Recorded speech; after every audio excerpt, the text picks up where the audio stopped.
Наш центр детского творчества устраивает парад воздушных змей, в котором участие сможет принять каждый. Воздушный змей – первый летательный аппарат тяжелее воздуха, который изобрели люди. Родина его – Китай.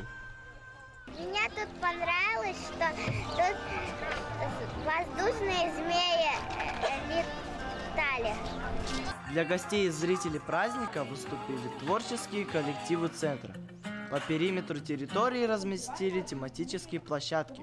Можно было поиграть в спортивные игры, сфотографироваться в фотозоне, нарисовать космический пейзаж и многое-многое другое. Змей маленько волнительно, потому что смогу ли я занять какое-то место, я не уверен. Но может быть, я все-таки решусь на это. Я не сдамся, если даже проиграю. Дети демонстрировали своих змеев в разных номинациях и возрастной категории. В этом году на площадку запускали по 10-15 участников.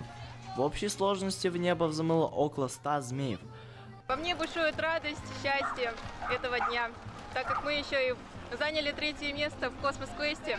Я посмотрела выступления великолепных людей, обучающихся в ЦДТ. Да и в целом праздник был наполнен доброй атмосферой.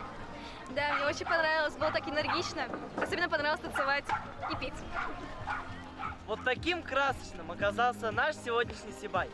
Специально для вас работали Юсупов Ралиф, Саитова Арина и Паскидов Сергей.